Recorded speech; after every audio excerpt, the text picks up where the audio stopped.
Diputado, ¿cómo está? Buenos días. Diego Montaño lo saluda desde La Razón Radio. Muy buenos días, Diego. Un saludo cordial a toda la gente que nos está escuchando y viendo a través del streaming. Un gusto estar con ustedes.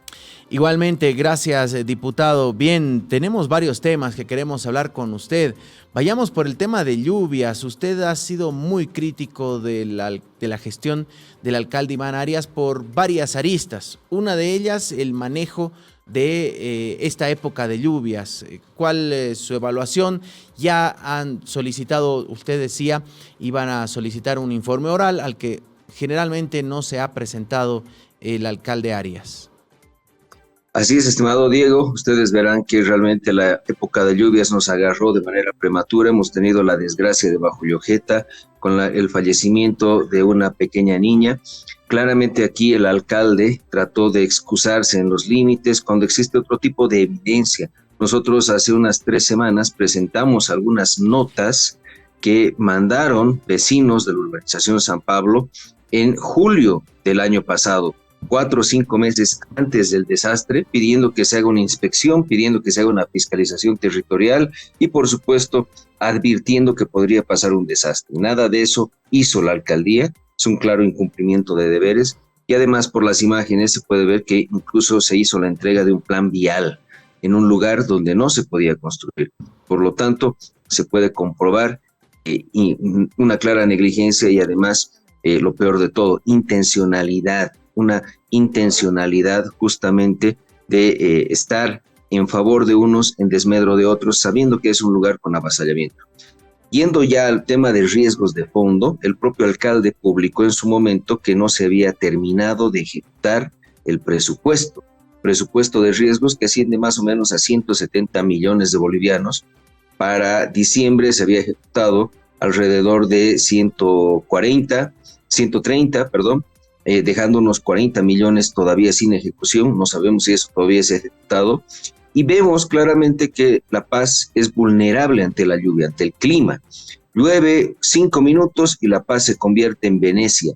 Llueve 5 minutos, se tapan todos los alcantarillados y el agua empieza a fluir por todas las calles de esta ciudad.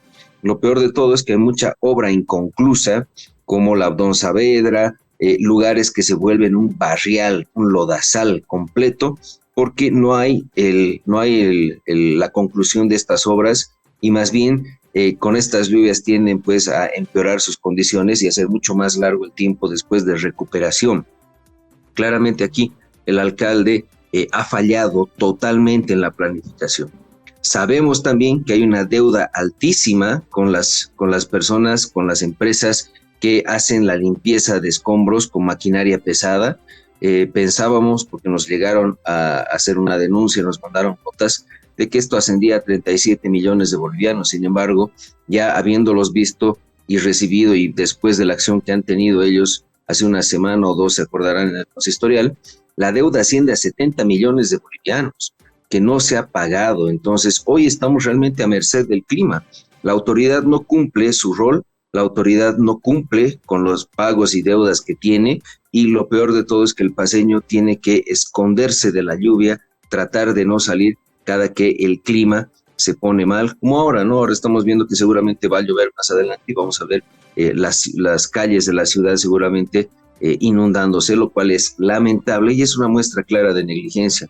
Y finalmente, de nada nos sirve tener un alcalde que el rato que empiece a llover salga la lluvia y empiece a contar las gotas. Es más bien la confirmación de que no hizo su trabajo en el momento oportuno, porque el alcalde no tiene que estar en la calle, el alcalde tiene que estar en su despacho, haciendo informes, firmando acuerdos, etcétera, ¿no? Fiscalizando territorialmente. Para eso también hay otras personas y otras entidades y órganos de la propia alcaldía.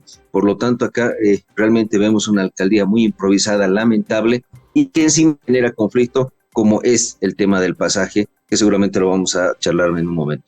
Bueno, ya que lo mencionó, diputado, el tema pasajes, escuchaba declaraciones suyas el fin de semana que estaba a favor de la aprobación de esta ley municipal que el Consejo el pasado miércoles aprobó con 5 votos del Movimiento al Socialismo y el voto de la presidenta. De hecho, solo ellos asistieron a la sesión. Lo entrevistábamos concejal oficialista Jorge Dulón, y nos mencionaba, en este mismo espacio, nos mencionaba que los concejales se dieron un tiro en el pie, que esa es, por ejemplo, institución netamente del alcalde, del ejecutivo, el tema de fijar las tarifas, que hay una ley municipal, que hay un vicio de nulidad, diríamos, de ese proceso, de esa aprobación como tal. Pero la pregunta es, tenemos varias posiciones en el caso de La Paz. La postura que los vecinos dicen, no se incrementa el precio, 1 centavo en los pasajes. Los transportistas que pedían como 2.50 empezaron a cobrar desde el lunes pasado. Y el estudio daba un rango entre 2.18 a 2.33. Finalmente fueron por 2.40, por el techo, diríamos, por el precio más alto. ¿Qué le parece todo esto que está ocurriendo en medio de una guerra entre el legislativo y el ejecutivo municipal? Primero, Diego, habría que decirle a este concejal que los que se tiraron un tiro al pie fueron el alcalde y sus concejales, porque encima ni siquiera asistieron a esa sesión del consejo, mostrando una total parcialidad. Eso es lo peor de todo. Como el alcalde, que debería ser una persona imparcial para dirimir un conflicto en su municipio entre un sector grande, que es el sector del transporte, y todos los vecinos, todos los demás que estamos frente, ¿no es cierto? Entonces él tenía la obligación de buscar un consenso, un acuerdo intermedio. La excusa fue este estudio técnico, como tú bien mencionabas, creo que la base era 2.17 y lo más alto era 2.47. Entonces, con ese rango, obviamente, tras un acuerdo que se ha dado por debajo, y eso es lo que denunciamos también hace un par de semanas, el alcalde lanza su precandidatura a la alcaldía el próximo año y busca acuerdos con sectores masivos, con sectores grandes, como ser el sector del transporte. Utilizaron de excusa este estudio técnico y encima les dieron lo más alto del alza, es decir, el techo alto, como tú decías, de la franja, les dieron como incremento. Entonces, eso demuestra que él ya tenía un preacuerdo, que se instrumentaliza este estudio técnico y que no se llama a sectores de vecinos, a la gente como tal, para poder consensuar un incremento. Eso es lo más notorio y lo más nocivo. Por eso, como propuesta, nosotros ya la semana pasada hemos lanzado de que se tiene que aprobar esta ley que vuelve a foja cero el incremento del pasaje y buscar un gran diálogo en La Paz. Un diálogo en La Paz donde no solamente esté el alcalde, porque ya es una persona parcializada con un sector. Tiene que estar el consejo, tiene que estar la presidenta del consejo, tendrá que estar el defensor del pueblo, defensa al consumidor, la universidad, actores, amigos de la ciudad, por ejemplo, que son cuerpos intermedios de la sociedad civil, la Asamblea Legislativa, los representantes de La Paz, para darle legitimidad a un futuro acuerdo. No podemos tener un incremento de casi el 30% en el pasaje, eso repercute totalmente en la cadena de costos de los diferentes precios, productos y de la economía familiar. Por lo tanto, el alcalde lo que ha hecho ha sido favorecer el incremento y disparar la inflación, sumado a los problemas que ya todos sabemos que tenemos a nivel nacional con el tema de la economía. Entonces, ahora lo que resta es, por supuesto, brindarle el apoyo al Consejo.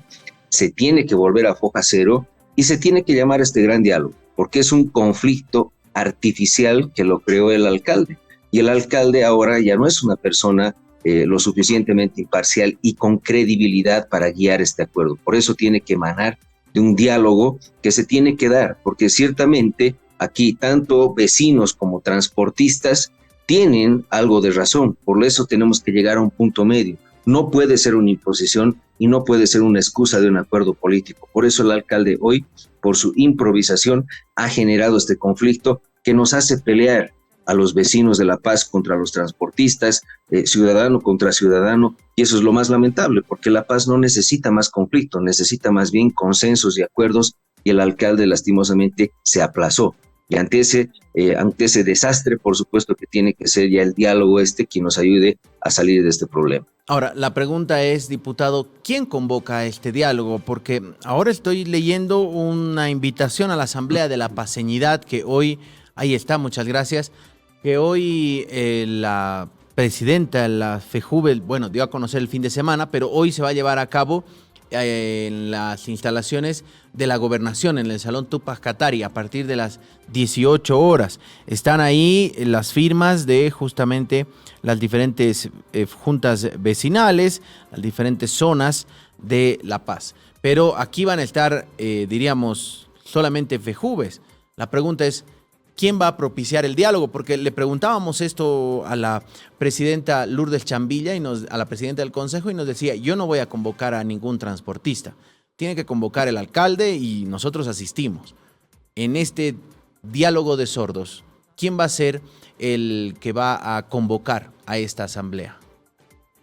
En ese sentido, mira, hay bastantes convocatorias. La que tú me muestres una convocatoria de ahora. Nosotros desde la Asamblea Legislativa vamos a hacer una convocatoria ya en esta semana. Estamos trabajando, coordinando con algunos sectores, con el Consejo Municipal e incluso con los propios transportistas. Sin embargo, para un diálogo de toma de decisiones tiene que ser o la alcaldía o el propio Consejo, pero tiene que promulgarse primero la norma.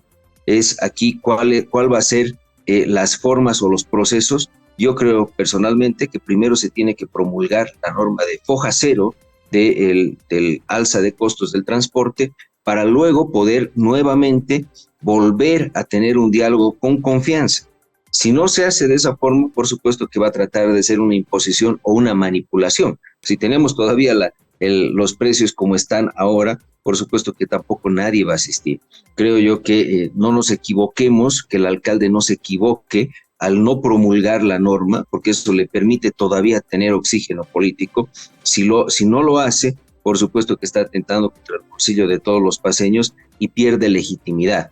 En todo caso, si no se promulga esa normativa, quien convoque seguramente va a tener la mayor cantidad de respaldo posible, porque aquí el alcalde solamente tiene el respaldo del transporte, pero tiene enfrente a todos los paceños que estamos viviendo en este municipio, incluso los que están afuera, porque también yo veía las noticias el fin de semana y esta mañana que el incremento de precios que hizo el alcalde también repercutió en el alza del transporte interciudad, es decir, que les hizo subir el costo a la gente que también viene del Alto a La Paz, y eso es un contagio que se produce justamente por una mala decisión.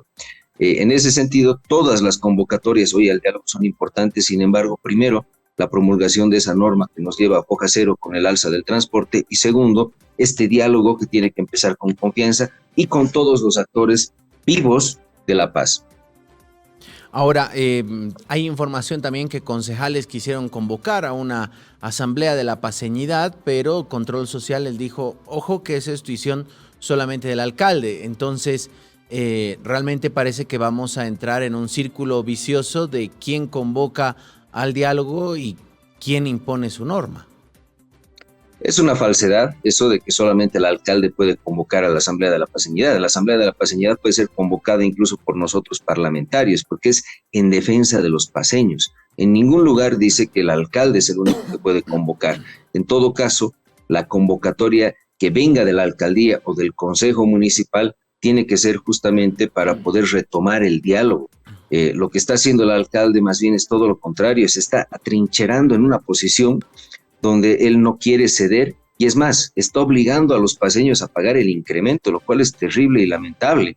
Se pueden excusar en la norma, pueden decir que es cuestión de la alcaldía, sin embargo existe una norma aprobada en el Consejo, y cualquier decreto municipal o resolución está por debajo de una ley municipal, por lo tanto tienen que acatar, y si no la promulga el alcalde, la promulgará la presidenta del Consejo, pero en todo caso, el conflicto es producto justamente de esos intereses políticos del alcalde para pactar con un sector en desmedro de todos. Por eso, vuelvo al punto de que tenemos que tener este gran diálogo por la paz, y que el alcalde todavía tiene unos cuantos días, no debería desaprovechar este tiempo y más bien promulgar esta norma para que el conflicto no crezca más, no haya mayor tensión y por supuesto el paceño no se vea afectado. Bueno, ya han alertado desde el sector del transporte que si se aprueba si se promulga esta ley, van a ir a un paro de transportes. Diputado, ¿nos puede reiterar qué es lo que van a hacer ustedes como bancada paceña? ¿Qué es lo que va a hacer usted para intentar encontrar alguna luz al final del túnel en este tema? Personalmente, nosotros estamos justamente en trabajo con las juntas de vecinos, con muchos sectores, incluso hemos escuchado a algunas personas representantes del transporte, hemos tenido un diálogo con la gente del consejo y vamos a hacer una convocatoria también. Estamos terminando de afinar la fecha, pero va a ser en los próximos días para una audiencia pública donde se pueda tomar distintas decisiones, donde podamos generar un espacio de diálogo, porque eso es también lo que nos está faltando, que por supuesto permita ir allanando el camino para que encontremos posiciones en conjunto, pero también respetemos a la gran mayoría de los ciudadanos paseños. Entonces, estamos terminando de afinar esta convocatoria, se las vamos a hacer llegar, si no es hoy día va a ser mañana, y por supuesto aquí la idea, como te decía, es poder tanto respaldar al Consejo, a la presidenta del Consejo, para que pueda haber una promulgación de esta norma y después allanar el camino para este gran diálogo que se tiene que dar en La Paz con estos actores que te voy mencionando. Diputado, seguimos hablando de La Paz. ¿Cómo recibió el letrero? La inauguración, la chaya de ese letrero al estilo Hollywood. Muchos dicen que es en una zona inestable, otros cuestionan las formas, la inversión de 2.1 millones de bolivianos que no estarían en el SICOES ni en el POA, según la presidenta del Consejo Municipal. El concejal Dulón decía que va a solicitar un informe porque no tienen en claro si solamente es el letrero o si no todo un complejo, diríamos, recreacional. ¿Cómo ha recibido este letrero, diputado? Realmente es lamentable, ¿no? Teniendo, justamente hablando, partiendo con las prioridades que hoy tiene La Paz, como es la temporada de lluvias, como es la falta de pagos a los que están ayudando con la maquinaria pesada, gastar 2.1 millones de bolivianos en un letrero que encima no se concluye porque han hecho la chaya, pero no han terminado las obras, nos demuestra que la improvisación de la alcaldía es a diario y buscan más bien sacar este tipo de obritas para tratar de ganar cierto respaldo, cuando es mucho peor, porque queda todo el tiempo claro que el alcalde improvisa su gestión. Ahora, resulta que encima está en un terreno que se puede deslizar, un terreno que no es sólido, puede ser más bien provocar por el peso de la estructura otro tipo de conflictos y problemas. Y encima, yo veía ayer un Facebook Live o un TikTok Live que hizo el alcalde, donde ni siquiera hay el camino suficiente para llegar ahí, y eso entendiendo que es pues un atractivo turístico. Por lo tanto, realmente es una vergüenza. Y encima, con el vicio de que no estaría en el SICOES, cómo se ha gastado esa plata, por qué no se puede fiscalizar, claramente no hay transparencia. Esa es la muestra clara de cómo está la alcaldía hoy, en un momento tan oscuro, donde no se rinde cuentas, donde se hace este tipo de obras innecesarias, entendiendo que hay otras prioridades, y con la oscuridad que le caracteriza al alcalde. Por eso, no solamente yo creo que la gente reprocha este tipo de acciones, sino que además son tan negligentes que pueden traer un problema más adelante. Entonces, creo yo que no solamente nosotros estamos preparando peticiones de informe desde la Asamblea Legislativa, como tú bien decías, parece que el concejal, su principal concejal más cercano, parece que va a hacer una petición de informe, va a hacer una fiscalización. Eso significa que no hay ni coordinación entre el propio partido del bien común. Realmente es una muestra de que La Paz se está perdiendo poco a poco, se está diluyendo nuestra institucionalidad, se está diluyendo nuestro futuro como municipio, nos estamos perdiendo en características tan nocivas para la democracia y para la gestión pública como es la improvisación de obras que no tienen sentido. Yo dije al final de una conferencia la semana pasada, cuanto más grande el letrero, más pequeño, más pobre es el alcalde, sus ideas y su gestión. Diputado, usted mencionaba que hay ciertas medidas que el alcalde Arias está tomando para, dijo, lanzar su precandidatura a las próximas elecciones. ¿Usted lo ve al alcalde con ganas de ir a la reelección? Y la segunda pregunta, ¿qué papel va a tener Alejandro Reyes en las siguientes elecciones subnacionales? Mira, realmente es lamentable. El alcalde lanzó ya su precandidatura. Dijo que el pueblo le pedía que lance su candidatura porque fue un gran alcalde. Primero, que no ha terminado su gestión. Segundo, que fue previo a este desastre de conflicto de La Paz, este problema que nos ha metido con el tema del pasaje. Es inviable, como ahora es inviable su propia gestión. Yo creo que esta gestión municipal, y esto hay que analizarlo desde el plano muy desde la ciencia política, los municipios son la democracia más cercana al pueblo, es decir, a la gente. Como el municipio está en tu calle, en tu barrio, en tu vereda, tú tienes una relación mucho más cercana, por eso puede ser mucho más difícil, pero también puede ser mucho más productiva si uno lo sabe hacer gestión. En todo caso, se ha convertido en una gestión cuesta arriba. Uno le pregunta a un paseño cómo está viendo al alcalde, cómo ve la gestión, cómo lo siente. Realmente La Paz se ha convertido en cuesta arriba para cualquier paseño. Llueve, tenemos que estar preocupados. Pasa algo, no pasan los pumacataris. Ahora el tema del transporte. Entonces es una pendiente en la que nos está poniendo el señor Iván Arias.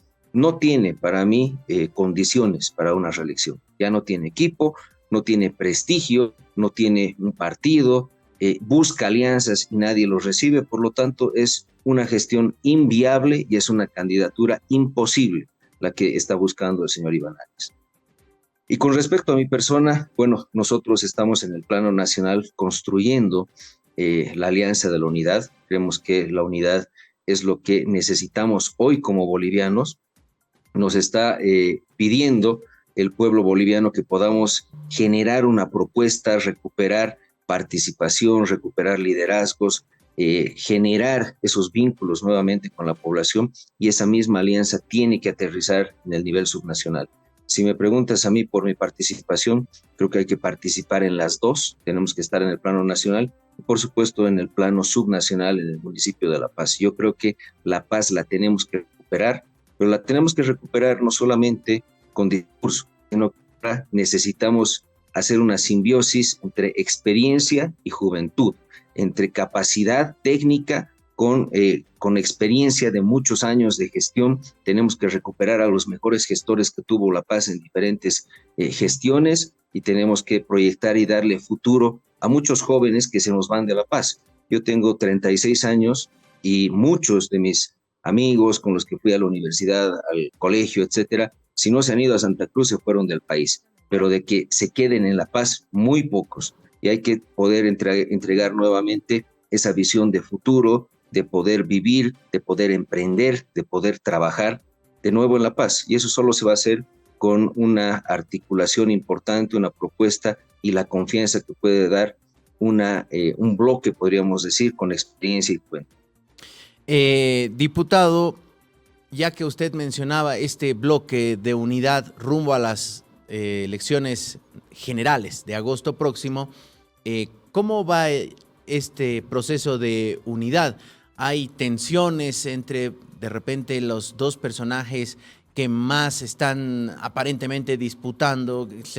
¿Quedaría entre Jorge Quiroga o Samuel Doria Medina aparentemente la carrera para estar en la papeleta del bloque de unidad? ¿Cómo van a ir limando este tipo de diferencias y tensiones dentro del bloque? Y una vez que se defina, si usted nos explica el tema de la encuesta, cómo se va a hacer, quién la va a pagar, y finalmente si realmente todos van a aceptar el resultado de esa encuesta, o alguno dirá, no, agarro mi pelota y me voy porque no me gusta el resultado. La pregunta es, ¿cómo están trabajando en este denominado bloque de unidad?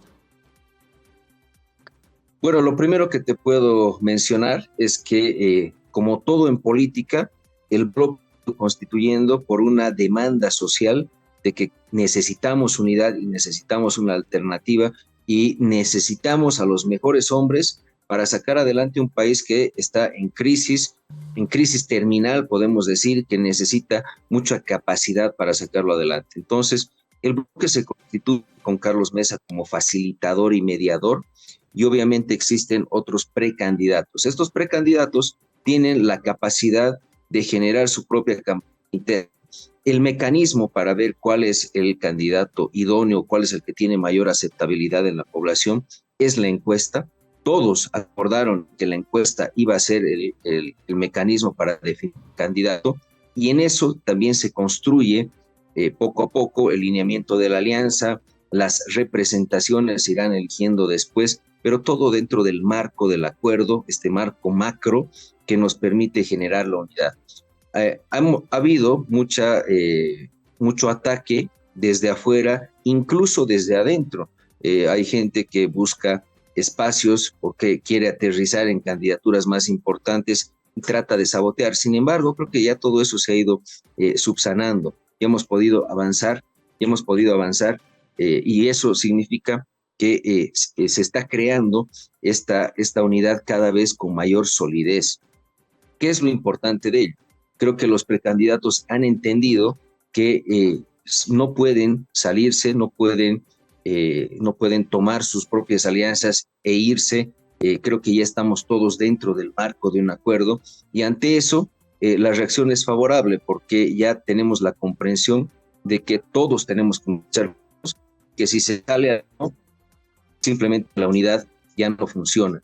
Entonces, en ese marco, los tiempos nos dan lo suficiente como para tener esta encuesta, que además nos sirve como lectura, tanto interna como también externa, para comparar la votación de todos los candidatos con los otros opositores, para ver la aceptabilidad del bloque, etcétera, ¿no? Entonces es una herramienta muy importante, y eso nos va a permitir encarar esta elección con solidez y fortaleza, porque también en lo que estamos caminando se van construyendo las propuestas. Muchos elementos técnicos, del plano económico hasta el plano de hidrocarburos, hasta la reforma judicial, etcétera, que se van dando con respaldo interno, que son puntos de interés conjunto y que nos permiten generar también técnicos que apoyen las propuestas. Por eso yo creo que ahora lo más importante es tanto garantizar el bloque con esta encuesta y con el mejor candidato, pero también externamente hacer las gestiones suficientes para garantizar la elección general. Con todo ello, vamos a llegar a agosto seguramente con una candidatura sólida y tratando de evitar los riesgos contra la elección general que se pueden ir dando, parecido a lo que hemos padecido con el tema de la elección judicial. Rapidito, diputado, aprovechando, solo 2 normas de las 6 que fueron el resultado de este denominado diálogo político o cumbre por la democracia que auspició y organizó el Tribunal Supremo Electoral se han tratado en diputados. ¿Qué va a pasar con los demás? Esto para, decían, blindar las elecciones presidenciales. Estaba incluso ahí el líder de Comunidad Ciudadana, el expresidente Carlos Mesa, también estaba en esta reunión y acordaron eso, pero no se avanzó nada en diputados. Bueno, lamentablemente, y lo hemos denunciado la anterior semana, el presidente de la Cámara de Diputados tiene las prioridades en otro orden. Hay un sometimiento muy claro al Poder Ejecutivo. El presidente de la Cámara de Diputados debe convocar a sesiones para tratar justamente este paquete de leyes y que se lo haga de lo más rápido posible. Es más, los créditos específicos para el TREP, para la elección general, para el voto en el exterior, tienen que tener nombre y apellido para que podamos aprobar y se pueda desembolsar, porque un crédito no lo desembolsan de aquí a la próxima semana. Tiene su tiempo, y es un tiempo que tarda pues entre 2 meses, 3 meses, incluso más. Por lo tanto, se está aplazando en las convocatorias, y por eso entendemos también que puede existir un claro sabotaje a la elección general con miras políticas, y ahí hay que entender cuál es la intencionalidad de Luis Arce Catacora, un candidato que al igual que Iván Arias es inviable, no tiene intencionalidad de voto, no tiene gestión pública, ya no tiene equipo y tampoco tiene partido. Entonces creo yo que debería sopesar lo que está pasando hoy con lo que podría pasar después de agosto, y ahí entender cuál es la realidad política. Pero en todo caso, esos cálculos políticos son los que están afectando hoy a las convocatorias y también a que se logre avanzar rápidamente con lo pactado, con la aprobación de estos créditos y con blindar la elección general. Por eso las combinatorias son claras. Creo que también la ciudadanía entiende lo que está pasando y por eso se convierte en un actor fundamental, porque empieza a demandar también no solamente gestión por hidrocarburos, por economía, sino que también una solución que la tiene que dar un próximo gobierno y que para ello se necesita una elección general que realmente esté confirmada, que no haya dudas y que sea lo suficientemente transparente. Esa demanda ya empieza a existir en la población y seguramente va a movilizar mucha gente en los próximos días y meses. Diputado, muchas gracias por este tiempo con nosotros. Vamos a estar convocándolo nuevamente. Que tenga buen día. Muchísimas gracias, un saludo cordial, un gusto estar con ustedes.